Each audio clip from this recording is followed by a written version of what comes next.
तभी रुद्राक्ष कहता है, भाई मैं और रेवा क्लब नहीं जा सकते क्योंकि हमें तो वहां एंट्री ही नहीं मिलेगी। रुद्राक्ष की बात सुन अर्थ कहता है, कैसे एंट्री नहीं मिलेगी रुद्राक्ष? तो रेवा रहती है, भाई आप शायद भूल रहे हो, हमारे 18 साल होने में अभी भी 2 महीने बाकी है। तभी अवनी भी कहती है, फ्रेंड्स मैं भी अब तक 18 की नहीं हुई हूँ, इसलिए मैं भी आप सब के साथ क्लब नहीं आ पाऊंगी।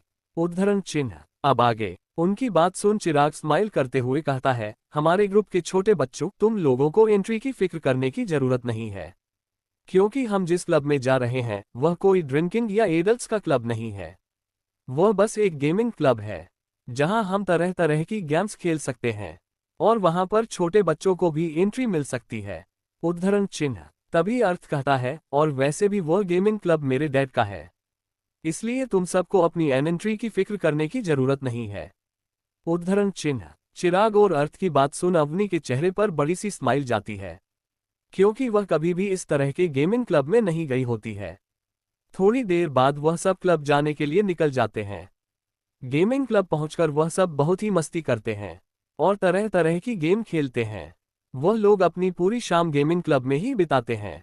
क्लब से बाहर निकालकर अर्थ रुद्राक्ष और अपने फ्रेंड्स के कहने पर बहुत ही हिम्मत करके अवनी के पास जाता है और वह अवनी से कहता है, अवनी क्या मैं तुम्हें आज तुम्हारे घर ड्रॉप कर सकता हूँ? उद्धरण चिन्ह। अर्थ की बात सुनकर अवनी को पहले तो थोड़ी सी खुशी होती है, क्योंकि कहीं ना कहीं बाकी अर्थ को पहले से ही पसंद करती थी, लेकिन फिर भी वह अर्थ को मना करते हुए कहती है कि नहीं, मैं सोनल के साथ चली जाऊंगी। सोनल भी जानती थी कि अर्थ एक अच्छा लड़का है और वह अवनी को पसंद करता है, लेकिन अवनी इतनी नासमझ है कि उसे यह बात समझ ही नहीं आएगी। इसीलिए वह भी अर्थ का साथ देते हुए अवनी से कहती है, अवनी अगर तुझे कोई प्रॉब्लम ना हो तो तू आज अर्थ के साथ घर जा सकती है क्या? वह क्या है ना, मुझे आज घर जल्दी जाना है, तो क्यों ना तुम अर्थ के साथ ही चली जाओ। उद्धरण चिन्ह। सोनल की बात सुन अवनी अर्थ के साथ जाने के लिए मान जाती है और अवनी के मानते ही अर्थ के दिल में तो तितलियां उड़ने लगती है, पर वह अपनी खुशी को कंट्रोल कर लेता है। फिर अपने अपने घर के लिए निकल जाते हैं। रुद्राक्ष और रेवा जब अपने घर पहुंचते हैं तब डिनर में थोड़ा टाइम बाकी था। वो दोनों पहले अपने रूम में चले जाते हैं। वो दोनों थोड़ा आराम कर डिनर के लिए नीचे पहुंचते हैं। डिनर के बाद वो दोनों अपने नाना जी और नानी माँ के साथ कुछ समय बिताते हैं। फिर उनके नाना जी और नानी माँ के सोने के बाद वो दोनों भी अपने अपने रूम में चले जाते हैं। रूम में जाते ही रुद्राक्ष तो सो जाता है, लेकिन रेवा अपना कुछ काम करने लगती है। रेवा को अपना काम खत्म करने में सुबह के 5 बज जाते हैं, इसलिए वो रात को उसकी नींद पूरी नहीं हो पाती है। सुबह के वक्त डाइनिंग टेबल पर रात को नींद पूरी न होने की वजह से रेवा की आंखें लाल हो गई थी और उसे थोड़ी थोड़ी नींद भी आ रही थी। उसकी आंखें लाल देखकर कुसुम जी रेवा की चिंता करते हुए उससे पूछती है, रेवा बेटा तुम्हारी आंखें इतनी लाल क्यों है? क्या तुम्हें रात को नींद अच्छे से नहीं आई थी? उद्धरण चिन्ह। तो कुसुम जी की चिंता भरी आवाज सुन रेवा अपने चेहरे पर एक हल्की सी मुस्कान के साथ कहती है, वो मैं कल देर रात तक काम कर रही थी, इसलिए मेरी नींद पूरी नहीं हो पाई। उद्धरण चिन्ह। रेवा की बात सुन कुसुम जी थोड़ा गुस्से में कहती है, तुम देर रात तक काम क्यों कर रही थी? रेवा देर रात तक काम करना अच्छा नहीं होता। कुसुम जी की बात सुनकर रेवा मुस्कुराकर कहती है, माँ आप टेंशन मत लो, ये मेरे लिए कोई नई बात नहीं है। मैं और भाई अक्सर देर रात तक काम किया करते हैं। उद्धरण चिन्ह। तो कुसुम जी उसे कहती है, ठीक है, इस बार तो मैं तुम्हें ज्यादा कुछ नहीं कहूंगी, लेकिन अगली बार से देर रात तक बिल्कुल भी मत जागना। अगर तुम्हारा काम बहुत ज्यादा हो तो तुम अपने लिए 1-2 असिस्टेंट रख लो, जो तुम्हारे बदले तुम्हारा काम कर ले।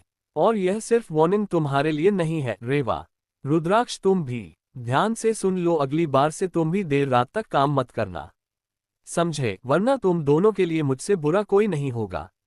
उद्धरण चिन्ह। कुसुम जी की धमकी सुन रेवा और रुद्राक्ष के चेहरे पर हल्की सी हंसी आ जाती है, तो रुद्राक्ष उनसे कहता है, ओके माँ, अब से हम देर तक नहीं जगेंगे। उन तीनों की बातें सुनकर प्रताप जी, सरोज जी, यशराज जी और राजेंद्र जी खुश हो रहे होते हैं, तो वही कुछ लोगों का चेहरा गुस्से से कला पड़ रहा होता है। ब्रेकफास्ट करने के बाद रुद्राक्ष और रेवा कॉलेज पहुंचते हैं। पहले 2 लेक्चर तो रेवा अच्छे से अटेंड कर लेती है, लेकिन रेवा को तीसरा लेक्चर अटेंड करने का कोई मन नहीं होता, क्योंकि तीसरा लेक्चर लिटरेचर का था और उनका लिटरेचर प्रोफेसर सुदर्शन लेती थी। रेवा प्रोफेसर सुदर्शन को पिछले जन्म से ही बिल्कुल भी पसंद नहीं करती थी। क्योंकि प्रोफेसर सुदर्शन अमीर फैमिली के स्टूडेंट के लिए बहुत ही पार्शियल थी। वह सिर्फ लिटरेचर ही नहीं पढ़ती थी, बल्कि वह कॉलेज के डिसिप्लिन समिति की हेड भी थी। उनका काम था कि कॉलेज के स्टूडेंट में डिसिप्लिन बनाए रखें। लेकिन वह बहुत ही लालची किस्म की औरत थी। प्रोफेसर सुदर्शन हमेशा ही अमीर स्टूडेंट्स के फेवर में रहती थी। अगर अमीर बच्चे स्कॉलरशिप पर पढ़ने आए मिडिल क्लास फैमिली के स्टूडेंट्स को परेशान करते तो भी वह कुछ नहीं कहती थी। उल्टा वह उन स्कॉलर स्टूडेंट्स को ही उन अमीर बच्चों से माफी मंगवाती थी और उनके खिलाफ एक्शन लेने की धमकी भी देती थी, ताकि स्कॉलरशिप पर आए हुए स्टूडेंट्स उन अमीर स्टूडेंट्स के खिलाफ कोई कंप्लेंट फाइल ना करें। इन सब के बदले वह अमीर स्टूडेंट की फैमिली से हमेशा महंगे महंगे गिफ्ट लिया करती थी। इसलिए रुद्राक्ष और रेवा को प्रोफेसर सुदर्शन बिल्कुल भी पसंद नहीं थी। प्रोफेसर सुदर्शन के नेचर की वजह से उन्हें सिर्फ स्टूडेंट्स ही नहीं, बल्कि कुछ प्रोफेसर्स भी पसंद नहीं करते थे। लेकिन वह कॉलेज के ही एक बोर्ड मेंबर की रिश्तेदारी थी, इसीलिए उनके खिलाफ कोई कंप्लेंट फाइल नहीं करता था। या यूं कहें कि किसी भी प्रोफेसर की इतनी हैसियत नहीं थी कि वह उनके खिलाफ कोई कंप्लेंट फाइल ना कर सके। तभी प्रोफेसर सुदर्शन बहुत ही एटीट्यूड के साथ उनके क्लास में इंटर होती है और सभी स्टूडेंट को पढ़ना शुरू करती है। प्रोफेसर सुदर्शन की क्लास में रेवा को पढ़ने का बिल्कुल भी मन नहीं हो रहा था, तो वह अपना सर बेंच पर रखकर सो जाती है। जब से रुद्राक्ष और रेवा कॉलेज आए थे, तब से प्रोफेसर सुदर्शन की उन दोनों की यह पहली क्लास थी। क्योंकि वह पिछले 2 हफ्तों से कॉलेज नहीं आई थी, वह आज ही कॉलेज लौटी थी और यह रुद्राक्ष और रेवा की क्लास में उनका फर्स्ट लेक्चर था। इसलिए उन्हें रुद्राक्ष और रेवा के बारे में ज्यादा कुछ नहीं पता होता है। उन्हें बस इतना ही पता होता है जो उन्होंने कॉलेज में उनके आने के पहले पहले हुए र्यूमर्स में सुना था। प्रोफेसर सुदर्शन को रुद्राक्ष और रेवा के बारे में बस इतना पता था कि वह दोनों जंगल के किसी आश्रम से आए हैं और उन्होंने अपनी फैमिली के दम पर यहाँ एडमिशन लिया है। प्रोफेसर सुदर्शन ने यह भी सुना था कि रुद्राक्ष और रेवा की फैमिली में उन्हें कोई भी पसंद नहीं करता और उनकी एक सौतेली माँ है जो कि उनसे नफरत करती है। उन्होंने ये भी पता चला था कि उन दोनों का इतने बड़े कॉलेज में एडमिशन भी सिर्फ अपनी फैमिली की रेपुटेशन बचाने के लिए ही करवाया गया है। भले ही वह दोनों अमीर फैमिली से आते हो, लेकिन उन दोनों से प्रोफेसर सुदर्शन को कोई भी फायदा नहीं होने वाला था। इसलिए वह रुद्राक्ष और रेवा को पहले से ही नापसंद करने लगी थी। पहले तो प्रोफेसर सुदर्शन रुद्राक्ष और रेवा पर बिल्कुल भी ध्यान नहीं देती, लेकिन फिर पढ़ते पढ़ते उनकी नज़र रेवा पर चली जाती है, जो बेंच पर सर रखकर सो रही थी। वहीं रुद्राक्ष भी उसके बगल में बैठकर बेमन से उनका लेक्चर सुन रहा था। वह भी लेक्चर में ज्यादा कोई इंटरेस्ट नहीं ले रहा था। रेवा को अपने क्लास में यूं सोता देख वह गुस्से में चिल्लाती है, last bench girl, why are you sleeping in my class? Just get up right now. उद्धरण चिन्ह। Chapter 90 professor Sudarshan part 2। उद्धरण चिन्ह। अब आगे। प्रोफेसर सुदर्शन की आवाज सुन रेवा झटके से जाग जाती है और सीधा खड़ा हो जाती है। वह बेमन से ही प्रोफेसर सुदर्शन से माफी मांगते हुए कहती है, I am sorry madam, actually मेरी तबीयत ठीक नहीं है, इसलिए मुझे थोड़ी नींद आ गई। मैं अगली बार से ऐसा नहीं करूंगी। उद्धरण चिन्ह। रेवा की बात सुनकर प्रोफेसर सुदर्शन को और गुस्सा आ जाता है। वह उसे काफी कुछ सुनाने लगती है। वह कहती है, मुझसे झूठ बोलने की कोशिश मत करो। मैं तुम जैसे लड़कियों को अच्छे से जानती हूँ, जो अपने परिवार के पैसों के दम पर यहाँ एडमिशन लेती है। तुम जैसी लड़कियां रात भर अपने बॉयफ्रेंड के साथ मजे करती है और दिन में यहाँ क्लास में सोती है। उद्धरण चिन्ह। प्रोफेसर सुदर्शन की बात सुनकर रेवा और रुद्राक्ष को बहुत गुस्सा आता है। वही रुद्राक्ष के तो गुस्से से मुट्ठियां कस जाती है। रुद्राक्ष अपनी जगह पर खड़े होकर गुस्से में उन्हें देखते हुए कहते हैं, मैडम आप जो भी बोल रहे हैं सोच समझकर बोले। आप मेरी बहन के साथ इस तरह से बदतमीजी से बात नहीं कर सकती। उसने कहा ना कि उसकी तबीयत ठीक नहीं है, इसलिए उसे नींद आ गई। आइंदा से ऐसा नहीं होगा। उद्धरण चिन्ह। रुद्राक्ष की बात सुन प्रोफेसर सुदर्शन उन्हें ऊपर से नीचे देखी है। फिर तंज करते हुए कहती है, लगता है तुम दोनों वही भाई बहन हो जिनका अभी अभी ही न्यू एडमिशन हुआ है। मैंने सुना है कि तुम दोनों जंगल के एक आश्रम से आए हो और तुम दोनों को ठीक से पढ़ना लिखना भी नहीं आता, तो तुम्हारी बहन का इस क्लास में सोना लाजमी है। मैं ये बात अच्छे से समझ सकती हूँ कि यहाँ मैं जो भी पढ़ा रही हूँ वह तुम दोनों के दिमाग के ऊपर से जा रहा होगा और उसे कुछ भी नहीं समझ आ रहा होगा, इसीलिए वह क्लास में सो गई। कोई बात नहीं, मैं तुम दोनों को माफ कर दूंगी अगर तुम दोनों अपने घुटनों के बल बैठकर मुझसे माफी मांगो। उद्धरण चिन्ह। प्रोफेसर सुदर्शन की बात सुन सभी स्टूडेंट दंग रह जाते हैं, क्योंकि अब तक पूरे कॉलेज को ये पता चल चुका था कि रुद्राक्ष और रेवा कितने टैलेंटेड है, जबकि प्रोफेसर सुदर्शन उन्हें अभी भी गंवार समझ रही थी। वहीं निधि और रूपाली तो प्रोफेसर सुदर्शन की बात सुन मन ही मन बहुत खुश हो रहे होती है। प्रोफेसर सुदर्शन के लिए ये कुछ नया नहीं था। वह हमेशा ही कमजोर बैकग्राउंड वाले स्टूडेंट के ऊपर अपना रौब झाती थी और उन्हें बहुत परेशान किया करती थी। यह उनका नेचर था और सब इसके बारे में जानते थे। प्रोफेसर सुदर्शन ने कई बार कुछ कमजोर स्टूडेंट को इतना टॉर्चर किया कि उन्होंने तंग आकर कॉलेज ही छोड़ दी। लेकिन तब भी प्रोफेसर सुदर्शन के खिलाफ किसी ने कंप्लेंट नहीं की, क्योंकि उन्हें अमीर फैमिली के बच्चों का सपोर्ट मिलता रहता था। क्लास में बाकी सबको लगा कि रुद्राक्ष और रेवा प्रोफेसर की बात मान जाएंगे, लेकिन उनकी सोच से अलग रेवा उनसे कहती है, आई एम सॉरी मैडम, लेकिन हम ऐसा बिल्कुल नहीं करने वाले। और आपको किसने कहा कि हमें पढ़ना लिखना नहीं आता? वैसे आपकी जानकारी के लिए बता दे, आप जो पढ़ा रही है ना, वह बहुत ही इजी है। इस सब्जेक्ट में तो हम बिना पढ़े ही पास हो जाए। उद्धरण चिन्ह। रेवा की बात सुन प्रोफेसर सुदर्शन को बहुत गुस्सा आता है।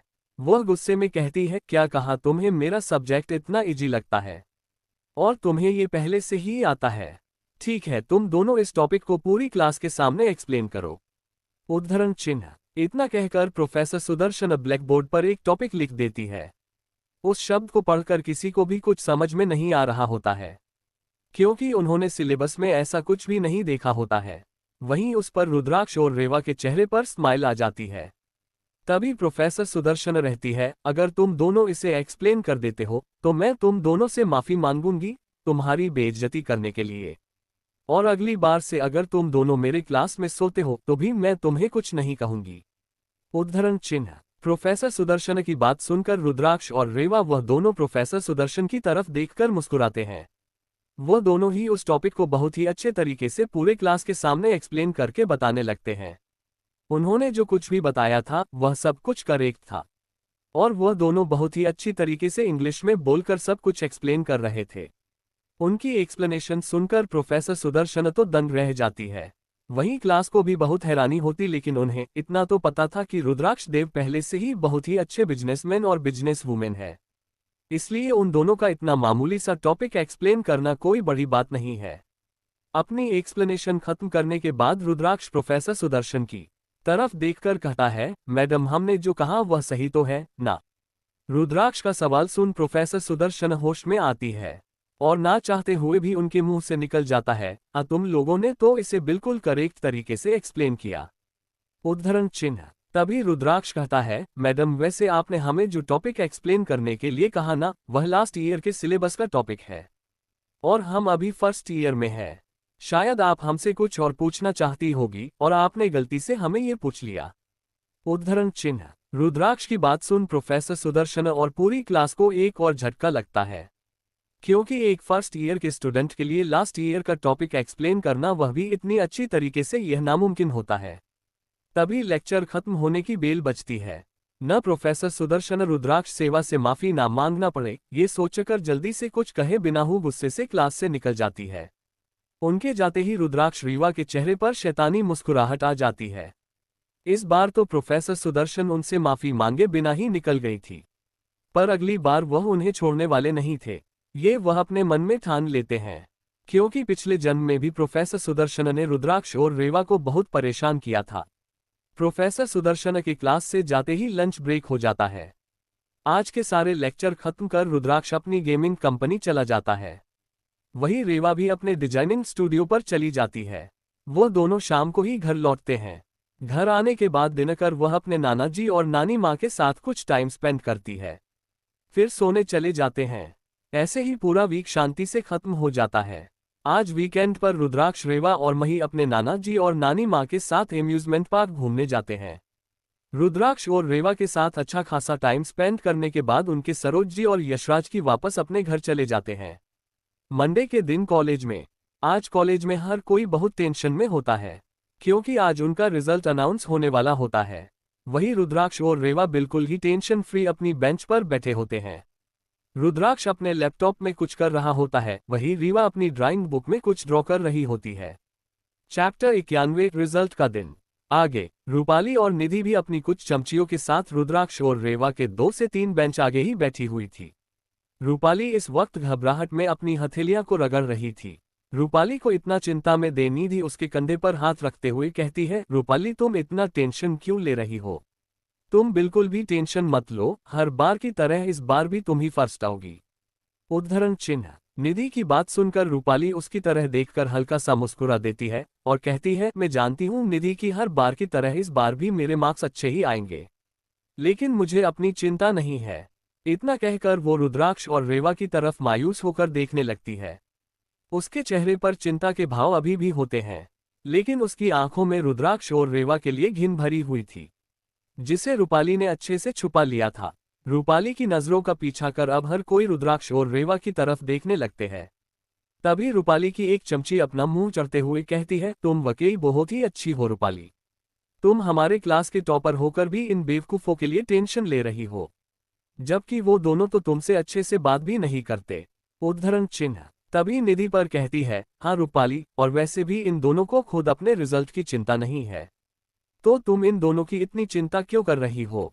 देखो तो जरा उन्हें, कितने बेफिक्र होकर आराम से बैठे हैं, जैसे वह दोनों एग्जाम में टॉप करने वाले हैं, जबकि इनसे तो पास हो पाना भी मुश्किल है। उद्धरण चिन्ह। तभी उनके ग्रुप में एक और लड़की कहती है, हाँ, और यह रुद्राक्ष लैपटॉप में ऐसे देख रहा है जैसे वो कोई बहुत ही बड़ा बिजनेसमैन हो, लेकिन क्या उसे लैपटॉप में कुछ समझ भी आ रहा होगा या नहीं? उद्धरण चिन्ह। उस लड़की की बात सुनकर पहली वाली लड़की कहती है, मुझे तो लगता ही कि उसे लैपटॉप में कुछ भी समझ नहीं आ रहा होगा, लेकिन उसे लैपटॉप में टाइपिंग करने ले मजा आ रहा होगा, इसलिए बस कोई भी बटन दबा रहा होगा। उद्धरण चिन्ह। इतना बोल वो सब हंसने लगती है। वही उन सब की सोच से उलट रुद्राक्ष अपने लैपटॉप पर एक गेमिंग सॉफ्टवेयर डेवलप कर रहा होता है। उन सब की बात सुनकर रूपाली मन में बहुत खुश होती है, फिर भी वो मासूम सा चेहरा बनाकर कहती है, तुम उनके बारे में ऐसी बात मत कहो। वो जैसे भी ही मेरे छोटे भाई बहन है, अगर वह दोनों फेल हो गए तो मुझे बहुत ही बुरा लगेगा। रूपाली की बात सुन रूपाली की वह चमची नामे अपना सर हिलाती है। क्लास में सभी बच्चे आपस में अपने आने वाले रिजल्ट के बारे में ही बात कर रहे होते हैं, और कुछ भगवान से यह प्रार्थना भी कर रहे होते हैं कि वह उन्हें इस एग्जाम में पास करवा दे या अच्छे मार्क दिला दे। उद्धरण चिन्ह। तभी उनके क्लास में प्रोफेसर राधिका आती है, जिनके हाथ में सभी स्टूडेंट के रिजल्ट्स थे, साथ ही आंसर शीट भी थी। प्रोफेसर राधिका के आते ही सब अपनी बातचीत छोड़ उन्हें वेलकम करते हैं। प्रोफेसर राधिका भी उन सबको बैठने के लिए कहती हैं। सब अपनी अपनी जगह पर बैठ जाते हैं। तभी प्रोफेसर राधिका सभी स्टूडेंट्स कहती हैं, स्टूडेंट्स आज आप सबके रिजल्ट्स आ चुके हैं। मैं एक एक कर सबको उनके नाम और नंबर कहूंगी, आप आकर अपनी आंसर शीट कलेक्ट कर लीजिएगा। प्रोफेसर राधिका की बात सुन कुछ स्टूडेंट के चेहरे पर खुशी आ जाती है तो कुछ के चेहरे पर टेंशन। वही रुद्राक्ष और रेवा अभी भी बिना भाव के बस उन्हें देख रहे थे। प्रोफेसर राधिका सबके नाम बोल रही थी, साथ ही में उनकी क्लास में रैंकिंग भी बता रही थी। एक एक कर सभी स्टूडेंट्स को अपना अपना रिजल्ट और आंसर शीट मिल चुका था, शिवाय अवनी, रूपाली, रुद्राक्ष और रेवा के। काव्य, सोनल और मेघा की क्लास में रैंकिंग 5, 8 और 9 थी। वहीं निधि की क्लास रैंकिंग 10th थी। वही जो स्टूडेंट लास्ट आए थे उनके चेहरे पर उदासी थी, और कुछ स्टूडेंट के चेहरे पर संतोषजनक भाव थे। जब सभी स्टूडेंट को आंसर शीट देने के बाद प्रोफेसर राधिका ने किसी और को आंसर शीट लेने के लिए नहीं बुलाया। अब सिर्फ क्लास में first, second and third rank के स्टूडेंट का नाम ही अनाउंस करना बाकी था।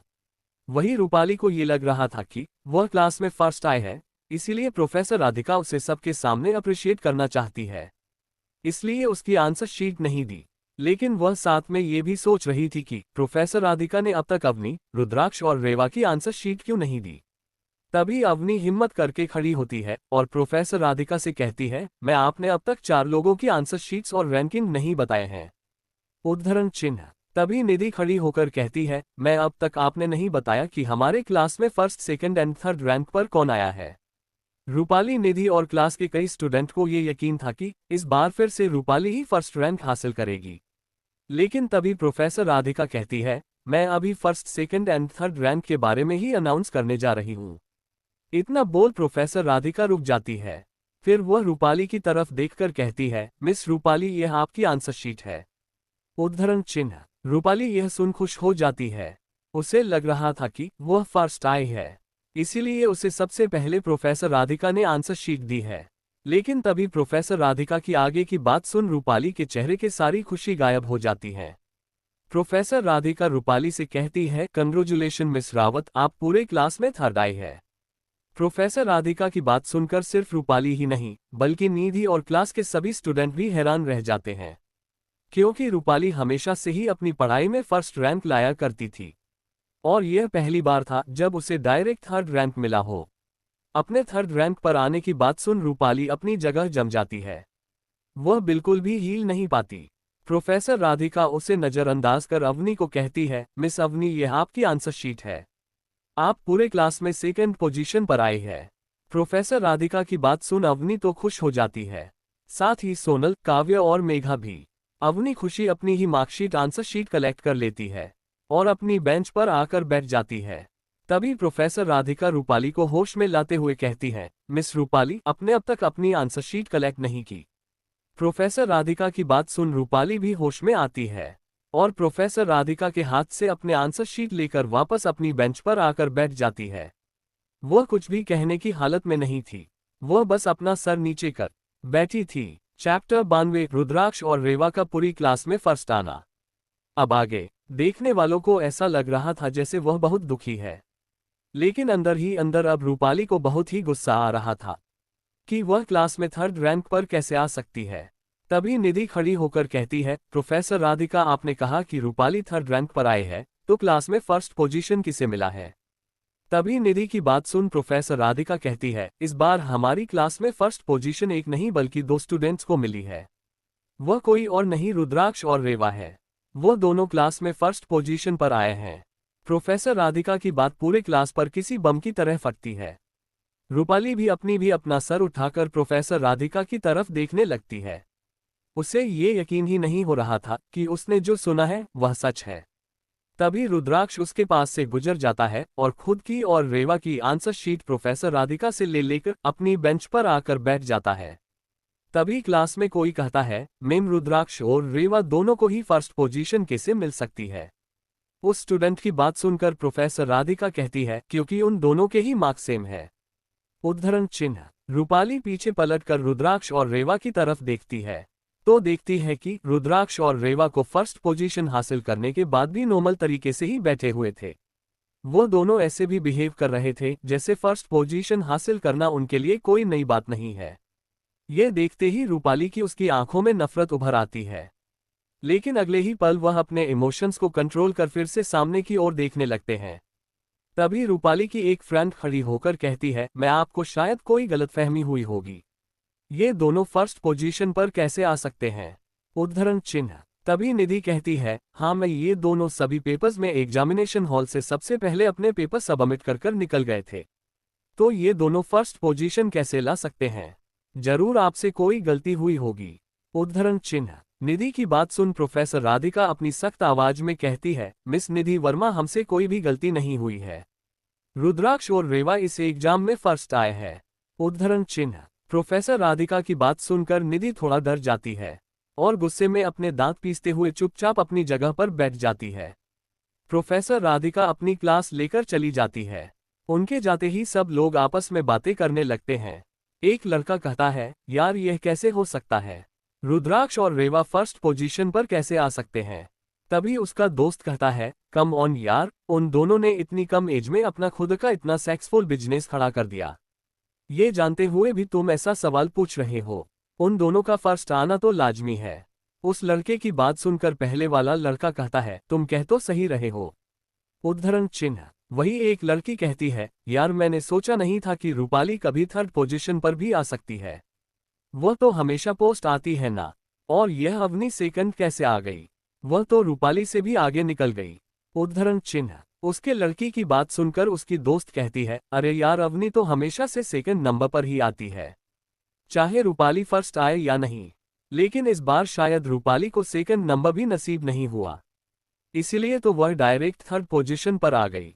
उद्धरण चिन्ह। उन सब की बातें सुनकर रूपाली को मन ही मन बहुत गुस्सा आ रहा था, लेकिन वह अपने गुस्से को दबाते हुए अपना सर नीचे झुका के बस बैठी रही।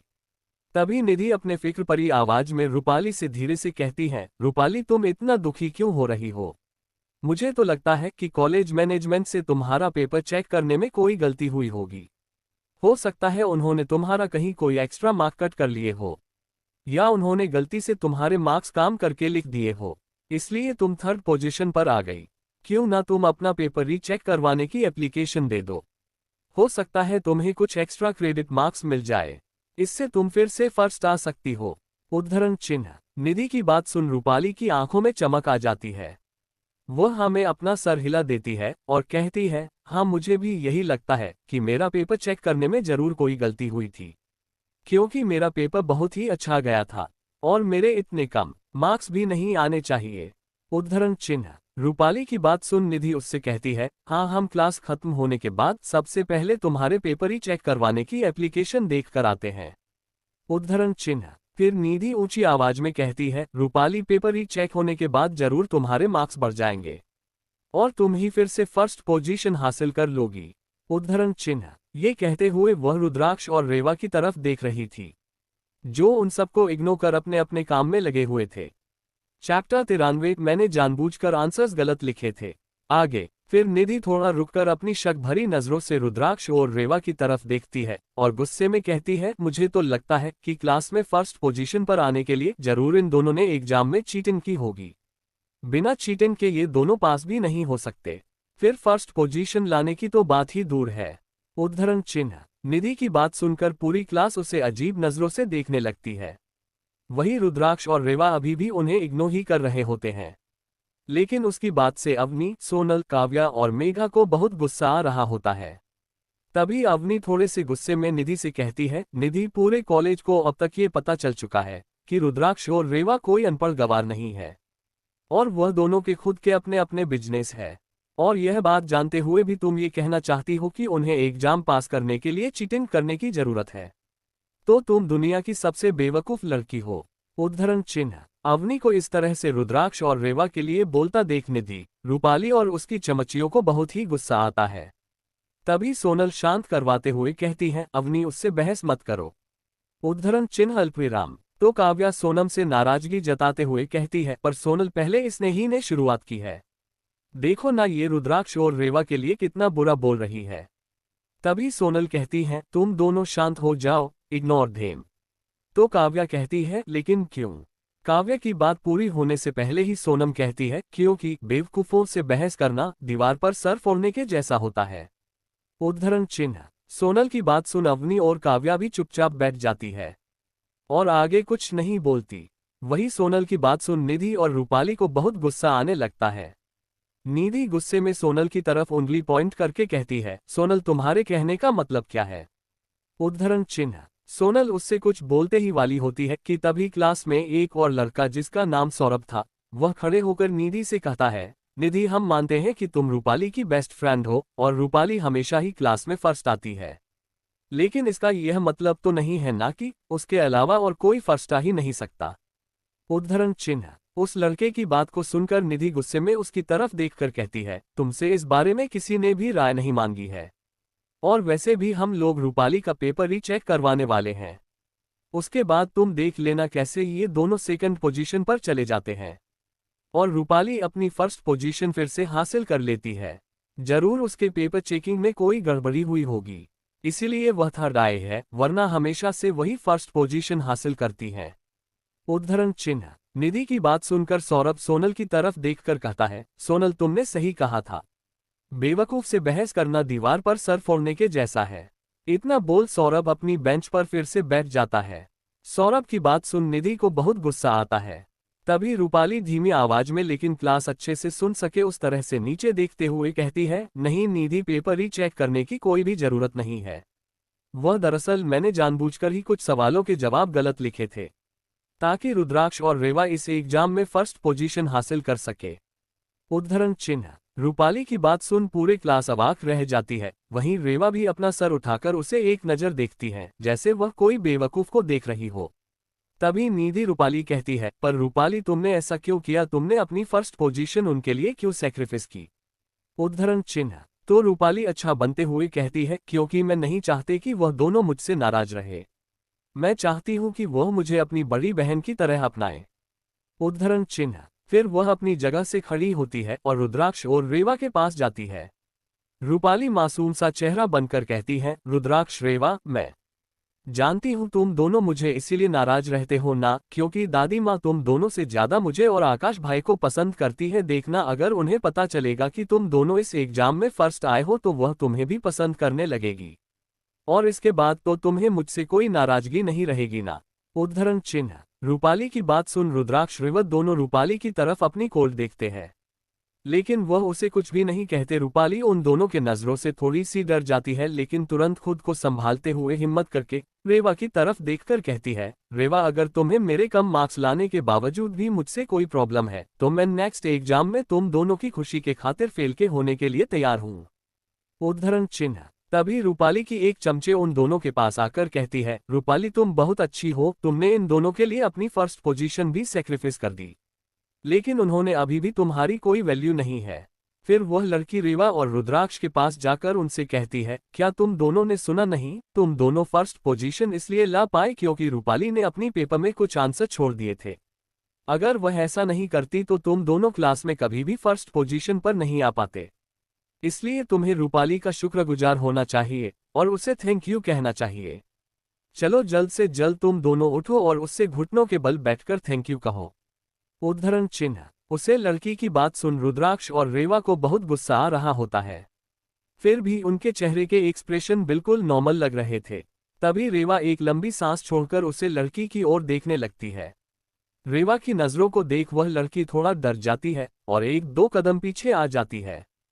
तभी रूपाली आगे आते हुए कहती है, रेवा तुम्हें मुझे थैंक यू कहने की कोई जरूरत नहीं है, आखिर हम दोनों फैमिली है और मैं तुम दोनों के लिए इतना तो कर ही सकती हूँ। उद्धरण चिन्ह। रूपाली की बात सुन रेवा उससे कहती है, हम तुम्हें थैंक यू कहने भी नहीं वाले। वैसे भी तुम्हारे जानबूझकर गलत आंसर लिखने की वजह से हम तुमसे आगे नहीं निकले। हम क्लास में फर्स्ट पोजीशन इसलिए हासिल कर पाए क्योंकि हमने एग्जाम में तुमसे बेहतर परफॉर्म किया था। तो तुम अपने मन से यह गलतफहमी निकाल दो कि तुम्हारे बस कुछ आंसर गलत देखने की वजह से हम तुमसे आगे निकल पाए हैं। अगर तुम ऐसा ना भी करते तब भी हम दोनों ही क्लास में फर्स्ट पोजीशन पर आते। उद्धरण चिन्ह। रेवा की बात से रूपाली का चेहरा काला पड़ जाता है, लेकिन वह अपना चेहरा नीचे झुकाकर दुखी होने का नाटक करने लगती है। तभी पीछे से सोनल की आवाज आती है। वह रूपाली से कहती है, रूपाली मैं मानती हूँ कि तुम बहुत ही इंटेलिजेंट और स्मार्ट हो, लेकिन बेवकूफ यहाँ कोई भी नहीं है। उद्धरण चिन्ह। सोनल की बात सुनकर रूपाली उसकी ओर देखकर कहती है, तुम्हारे कहने का क्या मतलब है सोनल? तो सोनल कहती है, मेरे कहने का यही मतलब है कि जब तक रिजल्ट नहीं आया था उससे पहले तक तुम हमेशा की तरह इस बार भी फर्स्ट पोजीशन हासिल करने की खुशी मना रही थी, और तुम रुद्राक्ष और रेवा के लिए टेंशन ले रही थी कि वह दोनों एग्जाम पास कर पाएंगे या नहीं। लेकिन जब तुम्हें पता चला कि तुम फर्स्ट नहीं था आए हो और रुद्राक्ष और रेवा फर्स्ट पोजीशन पर आए हैं, तो अचानक से तुमने जानबूझकर अपने पेपर में आंसर गलत लिख दिए ताकि वह दोनों फर्स्ट आ सके। मुझे ये बात थोड़ी सी हजम नहीं हो रही। तभी अवनी रूपाली की तरफ देखकर कहती है, और अगर मैं गलत नहीं तो थोड़ी देर पहले वह तुम ही थी ना जो पेपर को रीचेक करवाने की एप्लीकेशन देना चाहती थी। तब तुम्हें याद नहीं आया कि तुमने जानबूझकर आंसर गलत लिखे थे। उद्धरण चिन्ह। चैप्टर 94 रूपाली की साजिश का क्लास में सबको पता चलना। आगे अवनी और सोनल की बात सुन पूरी क्लास रूपाली और निधि की तरफ देखने लगती है। तभी क्लास में कोई कहता है, यार मुझे तो लगता था कि यह रूपाली बहुत ही अच्छी लड़की है और वह रुद्राक्ष और रेवा का कितना ख्याल रखती है, लेकिन अब तो ऐसा लग रहा है जैसे रूपाली तो रुद्राक्ष और रेवा को बिल्कुल भी पसंद नहीं करती और उन दोनों से जलती भी बहुत है। उद्धरण चिन्ह। तभी एक और लड़की कहती है, वैसे भी रुद्राक्ष और रेवा के कॉलेज आने से पहले उनके बारे में जितने भी र्यूमर्स फैली थी वह सारी बातें रूपाली ने ही हमें बताई थी। तब मैंने भी उन बातों पर यकीन कर लिया था, पर अब तो ऐसा लग रहा है कि रूपाली ने जानबूझकर सभी को गलत गलत बातें रुद्राक्ष और रेवा के बारे में बताई थी ताकि हम उन दोनों को परेशान कर सके। उद्धरण चिन्ह। तभी उसे लड़की की दोस्त कहती है, हाँ मैंने भी रूपाली को निधि और अपनी बाकी फ्रेंड्स से बात करते हुए सुना था कि उनके जो भाई बहन आने वाले हैं वह बिल्कुल भी पढ़े लिखे नहीं है। इतना ही नहीं, वह चोरी जैसे काम भी करते हैं। जब वह ये बात कर रही थी तब हमने भी उसकी बात पर यकीन कर लिया और रुद्राक्ष और रेवा के लिए उनके आने के पहले ही अपने दिल में नफरत भर ली। लेकिन अब तो ऐसा लगता है जैसे रूपाली ने जितनी भी बात कही थी वह सारी झूठी है। वह जानबूझकर रुद्राक्ष और रेवा को सबके सामने नीचे दिखाना चाहती थी, इसलिए उसने ऐसा किया था। उद्धरण चिन्ह। उन सब की बातें सुन रूपाली का चेहरा गुस्से से काला पड़ जाता है। वहीं रुद्राक्ष और रेवा के चेहरे पर एक मुस्कुराहट आ जाती है, क्योंकि रूपाली का असली चेहरा अब सबके सामने आने लगा होता है। रूपाली उनके चेहरे की स्माइल देख दुखी होने का नाटक करते हुए रुद्राक्ष और रेवा की तरफ देखकर कहती है, रुद्राक्ष रेवा, मैंने हमेशा तुम दोनों को अपना भाई और बहन माना, और तुम लोगों ने आज पूरे क्लास के सामने मुझे ही बुरा बना दिया। मैंने तुम्हारा क्या बिगाड़ा था जो तुम लोग मेरे साथ इतना बुरा बिहेव कर रहे हो? मैंने तो जो भी कहा तुम्हारे अच्छे के लिए किया था। मैंने क्लास में भले ही तुम्हारे बारे में सच बोल दिया था, लेकिन मैंने ये भी कहा था कि सब तुम्हारी बुरी आदतों को नज़रअंदाज करके तुमसे दोस्ती कर ले, ताकि तुम दोनों को यहाँ आने के बाद बुरा ना लगे कि तुम लोग यहाँ से बिलोंग नहीं करते। रूपाली की बात सुनकर रेवा कहती है, तो तुम ये कहना चाहती हो कि तुमने पूरे क्लास में ये कहा कि मैं और मेरा भाई जंगल में चोरी जैसे काम किया करते हैं, लेकिन वो सब कुछ नज़रअंदाज कर हमसे दोस्ती कर ले। वाह रूपाली, तुम्हारा दिल कितना बड़ा है। एक तरफ तो तुम हमें चोरी भी कह रही हो और दूसरी तरफ हमसे दोस्ती करने के लिए भी सबको बोल रही हो। हमें तो ये पता ही नहीं था कि तुम हमारे बारे में इतना गलत सोचती हो। उद्धरण चिन्ह। तभी क्लास में प्रोफेसर की एंट्री होती है। प्रोफेसर के आते ही सब चुप हो जाते हैं। वहीं प्रोफेसर को देखकर रूपाली और निधि भी आकर अपनी जगह वापस आकर बैठ जाती है। लेक्चर खत्म करने के बाद प्रोफेसर सबकी तरफ मुड़कर देखते हैं और कहते हैं, स्टूडेंट, मैं आप सबको ये बताना चाहता हूँ कि मेरा आप लोगों के क्लास में ये लास्ट लेक्चर है। कल से मेरा सब्जेक्ट आपको कोई और प्रोफेसर बढ़ाने के लिए आएंगे, सो प्लीज़ आप उनके साथ अच्छे से कोऑपरेट कीजिएगा। इतना क्या, प्रोफेसर वहाँ से चले जाते हैं। प्रोफेसर के जाने के बाद सब अंदर अंदर बात करने लगते हैं कि उनका न्यू प्रोफेसर कौन होगा और कैसा होगा। साथ ही कुछ स्टूडेंट्स अभी भी रूपाली के बारे में ही बात कर रहे होते हैं, जिसे सुन रूपाली को बहुत गुस्सा आने लगता है, लेकिन वह अपना सर नीचे करके बैठी रहती है। कॉलेज खत्म करने के वह सीधा घर के लिए निकल जाती है। वहीं रुद्राक्ष और रेवा हमेशा की तरह अपने फ्रेंड के साथ कैंटीन में थोड़ा टाइम बिताकर अपने अपने कंपनी के लिए निकल जाते हैं। रात के टाइम रावत मेंशन में इस वक्त कुसुम जी डाइनिंग टेबल पर डिनर सर्व कर रही होती है और घर की हेड सर्वेंट मीना को कह रही होती है कि तुम जाकर सबको बुला लो, सबसे कहो कि डिनर लग चुका है और वह आ जाए। साथ ही उनकी नज़र वही वॉल पर टंगी घड़ी पर जाती है, जिसमें 8 बजे बजाने का टाइम शो हो रहा था। वह अपने में ही कहती है, 8 बजे बजने को हो रहे हैं, पर अब तक रुद्राक्ष और रेवा अब तक घर नहीं लौटे हैं। एक बार उन्हें कॉल करके पूछ लेती हूँ कि उन्हें वापस आने में कितना टाइम लग जाएगा। इतना कहकर को समझे अपना फोन हाथ में उठती है रुद्राक्ष और रेवा को फोन करने के लिए। इससे पहले कि कुसुम जी रुद्राक्ष का नंबर डायल करती, उससे पहले ही उन्हें पीछे से रेवा की आवाज सुनाई देती है, हमें कॉल करने की जरूरत नहीं है माँ, हम घर पहुंच चुके हैं। इतना बोल रेवा अपना कॉलेज बैग वहीं सोफे पर रखकर कुसुम जी के पास जाकर उन्हें गले लगा लेती है और उनके गाल पर किस कर लेती है। कुसुम जी भी फिर से उससे गले लगा लेते हैं और उसे कहते हैं, मैंने तुम दोनों से कहा था ना कि इतना काम मत किया करो, वरना तुम्हारी तबीयत खराब हो जाएगी।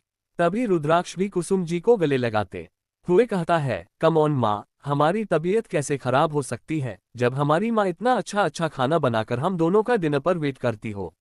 उद्धरण चिन्ह। रुद्राक्ष की बात सुनकर कुसुम जी कहती है, अच्छा बेटा, मुझे मक्खन लगाने की जरूरत नहीं है। मुझे अच्छे से पता है कि तुम लोग डिनर करने के बाद भी अपने काम में ही लगे रहते हो। पता नहीं इससे पहले तुम दोनों अपना खाने पीने पर ध्यान देते भी होगे या नहीं। उद्धरण चिन्ह। कुसुम जी की बात सुन रेवा करती है, माँ आप ये सारी चिंता छोड़ दीजिए, और आपको पता है आज हमारा रिजल्ट आया है और हमने पूरे क्लास में फर्स्ट पोजीशन हासिल की है। हम दोनों को ही एग्जाम में फुल मार्क्स मिले हैं।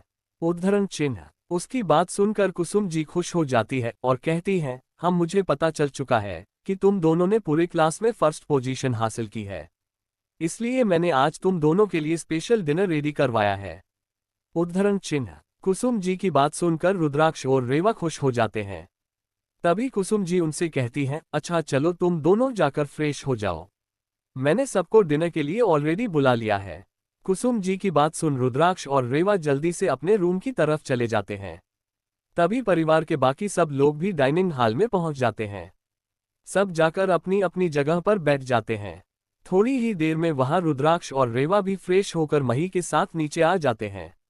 आज रूपाली रुद्राक्ष और के आने के बाद वहां आती है और चुपचाप अपनी जगह पर बैठकर अपना सर नीचे झुककर डिनर करने लगते हैं। वहीं वैशाली जी गुस्से में रुद्राक्ष और रेवा को देख रही होती है। तभी रुक्मणी रूपाली को इस तरह देख उससे कहती है, रूपाली बेटा तुम अपना सर नीचे कर क्यों खा रही हो? क्या तुम्हारे साथ किसी ने कुछ बुरा किया है? इतना बहुत सब भरी नजरों से रुद्राक्ष और रेवा की तरफ देखने लगती हैं।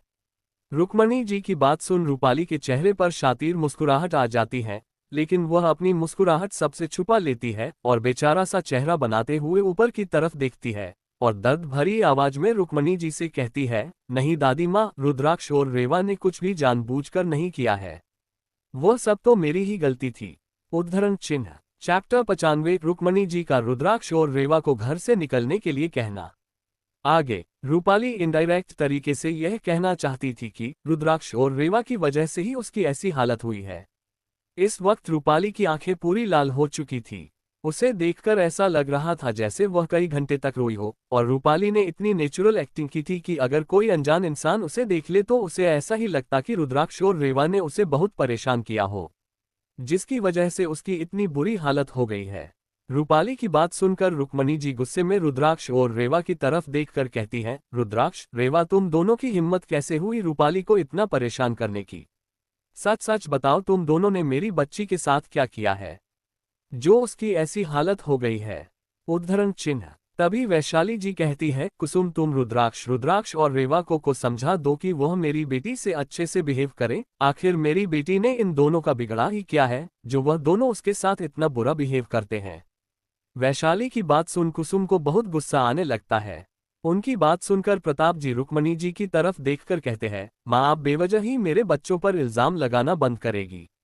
अपने सिर्फ रूपाली की बात सुनी और सीधे रुद्राक्ष और रेवा को गुनहगार मान लिया। ये भी तो हो सकता है ना कि उन दोनों की कोई गलती होगी ना।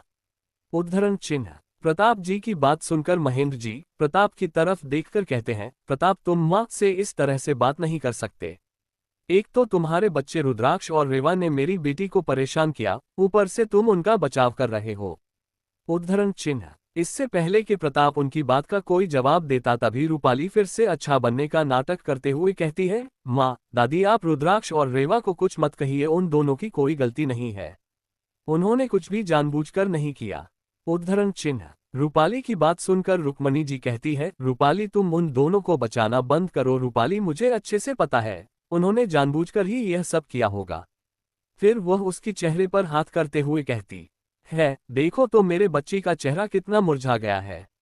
उद्धरण चिन्ह। तभी रुद्राक्ष एक आलस भरे सांस छोड़ते हुए अपनी खाने के चम्मच को अपने प्लेट में रखता है और रुक्मणी जी और रूपाली की तरफ देखकर कहता है, दादी माँ आप ये जानना चाहती हैं कि हमने रूपाली के साथ क्या किया है? तभी रेवा रुद्राक्ष की बात को पूरा करते हुए कहती है, दादी माँ और वैशाली आंटी, रूपाली की ऐसी हालत उसकी खुद की वजह से हुई है। रुद्राक्ष और रेवा की बात सुन अब राजेंद्र जी कहते हैं, तुम दोनों के कहने का मतलब क्या है? उद्धरण चिन्ह। राजेंद्र जी की बात सुनकर रेवा कहती है, दादाजी आज हमारे मंथली एग्जाम का रिजल्ट आया है और उसमें मैं और भाई दोनों ने ही फुल मार्क्स स्कोर किए हैं, इसलिए हम दोनों हमारे क्लास में फर्स्ट पोजीशन पर आए हैं।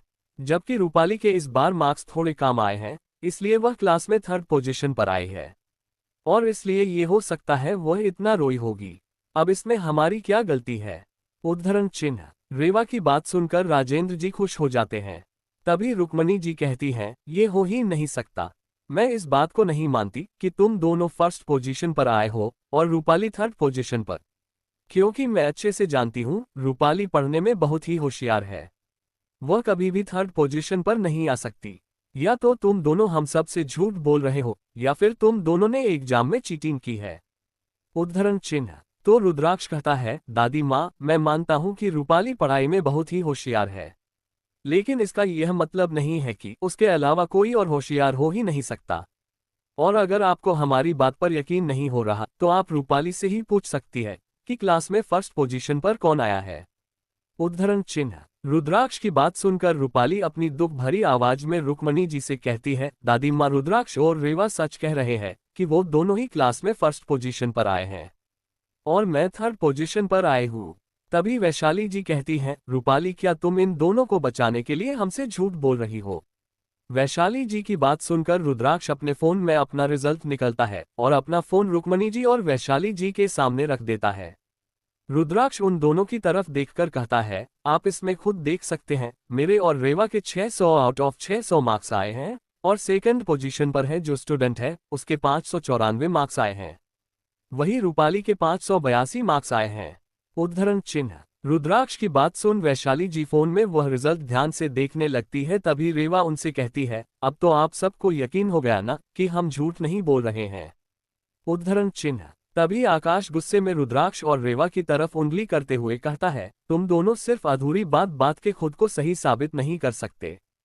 फिर वो रुक्मणी जी की तरफ देखकर कहता है, दादी माँ, मुझे कॉलेज के कुछ स्टूडेंट्स के जरिए ये पता चला है कि रुद्राक्ष और रेवा ने अपने पूरे क्लास में रूपाली की बहुत इंसल्ट की है। इतना ही नहीं, रुद्राक्ष और रेवा की वजह से रूपाली के क्लास में सब स्टूडेंट रूपाली को बहुत ही बुरा भला बोल रहे थे और उसे झूठी और न जाने क्या क्या बोल रहे थे। इतना ही नहीं, इन दोनों की वजह से रूपाली की इमेज सिर्फ उसके क्लास में ही नहीं बल्कि पूरे कॉलेज में खराब हो गई है। आपको शायद पता नहीं, लेकिन इन दोनों की वजह से सभी स्टूडेंट रूपाली को बुरा भला बोल रहे थे। इसलिए रूपाली कॉलेज से आते हुए भी बहुत रो रही थी और कॉलेज से घर आने के बाद वह सीधा अपने कमरे में चली गई। वो तो डिनर करने के लिए भी नहीं आने वाली थी, पर फिर मेरे बहुत मानने पर वह डिनर करने के लिए आई है। उद्धरण चिन्ह। आकाश ने जो भी कहा वो था तो सच, लेकिन पूरी तरीके से नहीं। उसकी सिर्फ इतनी बात सच थी कि रूपाली को कॉलेज में सब बुरा बोल रहे थे। उसे ये भी पता था कि ये सब कुछ रूपाली की खुद की गलती की वजह से हुआ था, लेकिन वो बड़ी चालाकी से सारा इल्जाम रुद्राक्ष और रेवा के ऊपर डाल देता है। आकाश की बात सुन वैशाली जी गुस्से में रुद्राक्ष और रेवा से कहती है, तुम दोनों की हिम्मत कैसे हुई मेरी बेटी के खिलाफ इतनी बड़ी साजिश करने की? आखिर तुम दोनों अपने आप को समझते क्या हो? उद्धरण चिन्ह। तभी रुक्मणी जी प्रताप जी की तरफ देखकर कहती हैं, प्रताप, तुम अपने बच्चों को समझा दो कि वह रूपाली से पूरे कॉलेज के सामने माफी मांगे। और इतना ही नहीं, पूरे कॉलेज के सामने जो इन दोनों की वजह से रूपाली की इमेज जो खराब हुई है उसे ये दोनों ही सुधारे। ये दोनों पूरे कॉलेज के सामने ये बात एक्सेप्ट कर ले कि इन दोनों ने जो कुछ भी रूपाली के खिलाफ बोला है वो सब झूठ है। और अगर इन दोनों ने ऐसा नहीं करते तो इनसे कहो कि ये दोनों रावत परिवार को छोड़कर चले जाए। अगर ये दोनों अपनी बड़ी बहन की इज्जत नहीं कर सकते तो इन्हें इस घर में रहने का कोई हक नहीं है। उद्धरण चिन्ह। रुक्मणी जी की बात सुनकर रूपाली और आकाश को मन ही मन बहुत खुशी हो रही थी। वही वैशाली जी और महेंद्र जी भी बहुत खुश हो रहे होते हैं, पर रुद्राक्ष और रेवा को बहुत गुस्सा आने लगता है। वही प्रताप जी की तो गुस्से से नहीं उभरने लगती है। इस वक्त राजेंद्र जिनको भी रुक्मणी जी पर बहुत गुस्सा आने लगता है। चैप्टर 96 रूपाली की साजिश का घर वालों को पता चलना। आगे मही को रुक्मणी जी की ये बात अच्छा नहीं लगती तो वह पहली बार रुक्मणी जी से कहती हैं, दादी माँ, आप हमेशा रुद्राक्ष भाई और रेवा दीदी के ऊपर गुस्सा क्यों करती है, जबकि उनकी कोई गलती भी नहीं होती। मही की बात सुनकर रुक्मणी जी उसकी तरफ उंगली करते हुए कहती हैं, तुम पीदी सी लड़की, चुप रहो, तुम्हें बड़ों के बीच बोलने की कोई जरूरत नहीं है। उद्धरण चिन्ह। रुक्मणी जी की बात सुन मही का मुंह बन जाता है। तभी रेवा मही से प्यार से कहती है, मही, आप इन सब में न बोले, हम दोनों संभालने के लिए है ना। और वैसे भी आपके रुद्राक्ष भाई और रेवा दीदी बहुत स्ट्रांग है, हम सब कुछ संभाल लेंगे। ओके, अगर आपका डिनर हो गया हो तो आप अब हमारे स्टडी रूम में जाकर अपना होमवर्क स्टार्ट करें, मैं थोड़ी देर में वहां आ जाऊंगी। उद्धरण चिन्ह। तो रेवा की बात सुनकर मही कहती है, ओके दीदी, मैं आप दोनों का स्टडी रूम में वेट करूंगी। इतना कहकर मही अपने हाथ धोकर वहां से अपने रूम की तरफ चले जाते हैं। तभी कुसुम जी रुक्मणी जी की तरफ देखकर कहती है, माँ जी, आप सच जाने बिना ही रुद्राक्ष और रेवा को दोषी नहीं ठहरा सकते हो। ये भी तो हो सकता है आकाश और रूपाली को कोई गलतफहमी हुई हो और रुद्राक्ष और रेवा की कोई गलती ही ना हो। उद्धरण चिन्ह। कुसुम जी की बात सुनकर रुक्मणी जी गुस्से में उसकी तरफ देखने लगती है।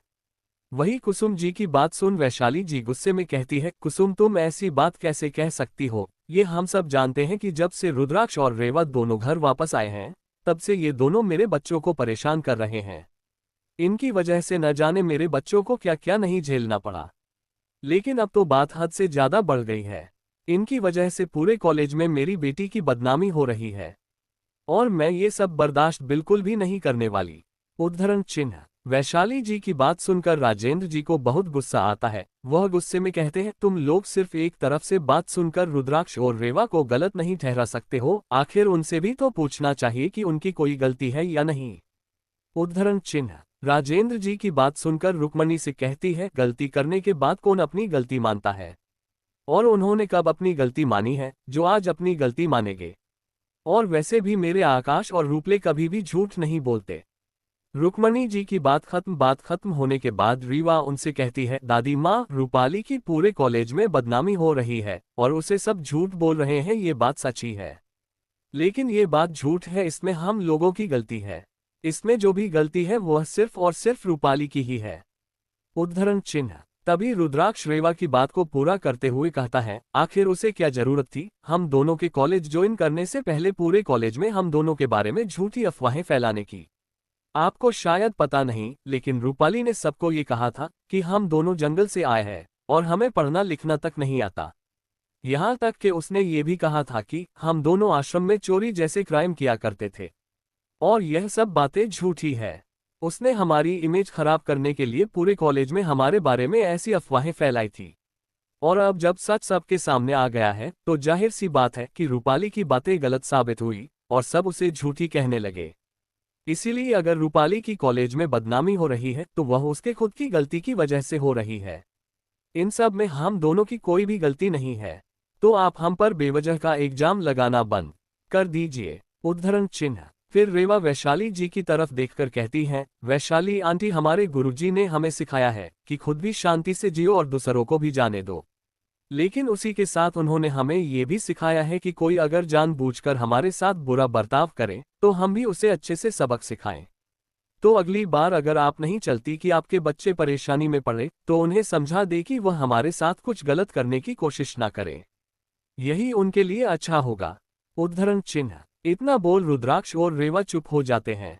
फिर राजेंद्र जी गुस्से में रूपाली की तरफ देखकर कहते हैं, क्या ये सच है रूपाली कि तुमने पूरे कॉलेज तुमने रुद्राक्ष और रेवा के बारे में ऐसी अफवाह फैलाई थी? उद्धरण चिन्ह। उनकी बात सुनकर रूपाली तो डर ही जाती है और ना में अपना सर हिलाते हुए कहती है, नहीं दादाजी, ये बात सच नहीं है। तो आकाश भी रूपाली का साथ देते हुए कहता है, दादाजी हम भला ऐसा क्यों करेंगे? हम तो रुद्राक्ष और रेवा दोनों को हमारे भाई बहन की तरह मानते हैं। उद्धरण चिन्ह। तो वैशाली भी कहती है, पिताजी आप मेरे बच्चों पर इस तरह से शक नहीं कर सकते।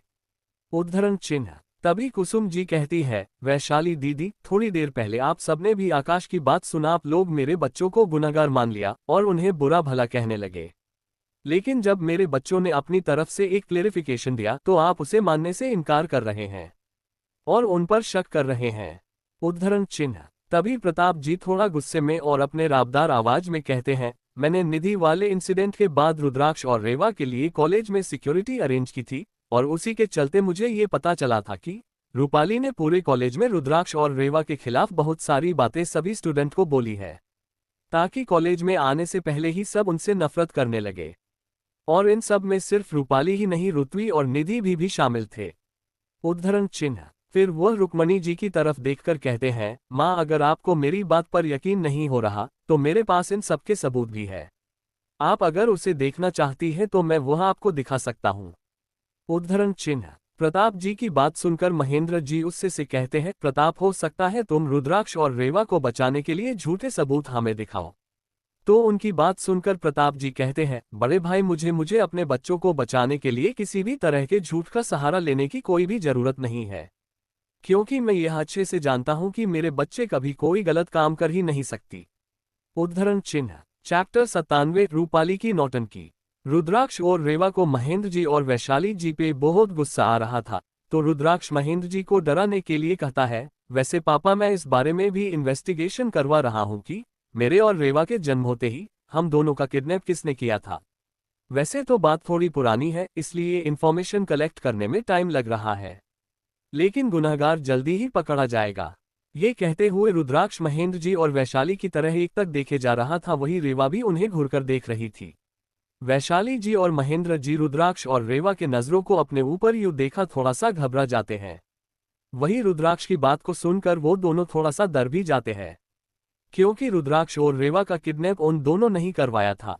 तभी वैशाली जी अपनी घबराहट को छुपाते हुए कहती है, रुद्राक्ष तुम इतनी पुरानी बात को क्यों बाहर निकल रहे हो? अब तो तुम दोनों हमारे परिवार में वापस आ गए हो ना। अब तुम्हें ये सब कुछ भूल जाना चाहिए। उद्धरण चिन्ह। तभी रेवा कहती है, वैशाली आंटी बात आपके लिए पुरानी हो सकती है, हमारे लिए नहीं। क्योंकि उसे इंसान की वजह से हम 18 साल अपने परिवार से दूर रहे हैं। तो हम तो ये जानने का हक बनता है कि हमारा किडनैप आखिर किसने करवाया था। अब बस एक बार वह इंसान हमारे हाथ लग जाए, फिर आप लोग देखेगा कि कैसे हम उसकी जिंदगी को जीते जी नरक बनाते हैं। तभी रूपाली अपनी जगह से खड़ी हो जाती है और रुद्राक्ष और रेवा के सामने जाकर अपने घुटनों के बल बैठ जाती है और अपनी आंखों में ढेर सारे आंसू लाकर रुद्राक्ष और रेवा से माफी मांगने लगती है और कहती है, रुद्राक्ष रेवा मुझे माफ कर दो। मुझे तुम दोनों के साथ ऐसा नहीं करना चाहिए था। ये सारी मेरी ही गलती है। मेरे साथ जो कुछ भी हो रहा है सब मेरी वजह से ही हो रहा है। लेकिन प्लीज तुम इसके लिए दादी माँ और मेरी माँ से बुरी तरह से बिहेव मत करना। चाहे तो मैं अपना कॉलेज छोड़ने के लिए तैयार हूँ। रूपाली के झूठे आंसू और झूठे माफी में रुद्राक्ष और रेवा को बिल्कुल भी इंटरेस्ट नहीं होता, तो वह दोनों रूपाली की तरफ बिल्कुल भी ध्यान नहीं देते हैं। तभी रुक्मणी जी रुद्राक्ष और रेवा से गुस्से में कहती है, तुम दोनों रूपाली के साथ इतना बेरुखी से बिहेव क्यों कर रहे हो? फिर वह रूपाली की तरफ प्यार से देखकर कहती है, बेटा तुम्हें उनसे माफी मांगने की कोई जरूरत नहीं है। तुमने कुछ भी जानबूझकर नहीं किया है, इसलिए दादी माँ तुमसे बिल्कुल भी नाराज नहीं है। और मुझे इन लोगों से भी कोई लेना देना नहीं है। मेरे सिर्फ एक ही पोती और पोता है और वह तुम और आकाश हो। बाकी मैं इन्हें कभी भी अपना पोता और पोती नहीं मानने वाली। रुक्मणी जी की बात सुनो वैशाली जी, महेंद्र जी, रूपाली और आकाश को बहुत खुशी महसूस होती है। वही कुसुम जी को और राजेंद्र जी को थोड़ा बुरा लगता है। लेकिन प्रताप जी, रुद्राक्ष और रेवा को उनके बात से कोई भी फर्क नहीं पड़ता। रूपाली को लगा था कि रुक्मणी जी की बात से रुद्राक्ष और रेवा को बुरा लगेगा, लेकिन रुक्मणी जी की बात से भी रुद्राक्ष और रेवा को कोई फर्क न पड़ता देखकर रूपाली का मन गुस्से से भर जाता है। लेकिन फिर भी रूपाली अच्छा बनने का नाटक करते हुए रुद्राक्ष और रेवा से कहती है, नहीं दादी माँ, जब तक रुद्राक्ष और रेवा मुझे माफ नहीं कर देते हैं मैं यहाँ से नहीं उठूंगी। मैं जानती हूँ कि वह दोनों मुझे पसंद नहीं करते, लेकिन मैं चाहती हूँ कि हम सब एक परिवार की तरह साथ रहे। अगर मेरे कॉलेज छोड़कर जाने से उन्हें खुशी मिलती है तो मैं उनकी खुशी के लिए अपना कॉलेज छोड़ देने के लिए भी तैयार हूँ। रुद्राक्ष और रेखा की खुशी के लिए मैं अपना एडमिशन किसी दूसरे काम फैसिलिटी वाली और लो रैंकिंग की कॉलेज में अपना एडमिशन करवा लूंगी। रूपाली की नौटंकी देख रेवा को अब बोरियत महसूस होने लगी थी, इसीलिए वह रूपाली की तरफ देखकर बेमन से ही कहती है, तुम्हें इतना सब कुछ करने की कोई भी जरूरत नहीं है। बस हमसे थोड़ी दूरी मेंटेन करके रखो, इतना ही काफी होगा। और इतना कहकर रुद्राक्ष और रेवा दोनों ही वहां से निकल जाते हैं। उनके पीछे कुसुम जी और प्रताप जी भी वहां से चले जाते हैं। उनके जाने के बाद राजेंद्र जी रूपाली की तरफ देखकर कठोर आवाज में कहते हैं, रूपाली इस बार तो रुद्राक्ष और रेवा ने तुम्हें माफ कर दिया है, इसलिए मैं तुम्हें कोई भी पनिशमेंट नहीं दूंगा। लेकिन आइंदा से ऐसा कुछ मत करना, वरना मैं तुम्हें सजा देने से खुद को रोक नहीं पाऊंगा। फिर वह अपनी गुस्से भारी नजर सब पर डालकर वहां से निकल जाते हैं। राजेंद्र जी के जाने के बाद रुक्मणी की रूपाली को दिलासा देती है कि वह हमेशा उसके साथ रहेगी। फिर वह भी अपने कमरे में चली जाती है। सबके जाने के बाद वैशाली जी महेंद्र जी की तरफ चिंता भरी नजरों से देखकर कहती है, अपने सुना ना कि रुद्राक्ष उसके और रीवा के किडनैपिंग के मामले की जांच करवा रहा है। इससे पहले कि उसके हाथों कोई सबूत लग जाए, हमें उन दोनों का कुछ करना होगा। वैशाली जी की बात सुनकर महेंद्र जी उससे कहते हैं, तुम चिंता मत करो, इतने सालों से प्रताप को भी उस हादसे के बारे में कोई सबूत नहीं मिला, तो इन कल के आए हुए बच्चों को क्या ही पता चल जाएगा। उद्धरण चिन्ह। तभी आकाश कहता है, पापा आप रुद्राक्ष और रेवा को कम समझने की गलती मत करना। मैं उन्हें इतने टाइम से ऑब्जर्व कर रहा हूँ। वो दोनों जितने आसान दिखते हैं उतने हैं नहीं। आप खुद ही सोचिए कि जिन्होंने 18 साल के होने से पहले ही अपनी खुद की कंपनी खड़ी कर दी हो, जो पूरे इंडिया में नंबर 1 पर हो, तो कोई मामूली शख्स तो नहीं हो सकते। उद्धरण चिन्ह। तभी महेंद्र जी आकाश की तरफ देखकर थोड़ा नाराजगी से कहते हैं, तुमसे किसी ने राय नहीं मांगी है, और वैसे भी मैं उन दिनों का इलाज ढूंढ लिया है। वह बहुत उड़ रहे हैं ना, मैं उन दोनों को जल्दी बहुत ही अच्छे से सबक सिखाऊंगा। इतना बोल महेंद्र जी वहां से चले जाते हैं। उनके जाने के बाद वैशाली जी, रूपाली और आकाश भी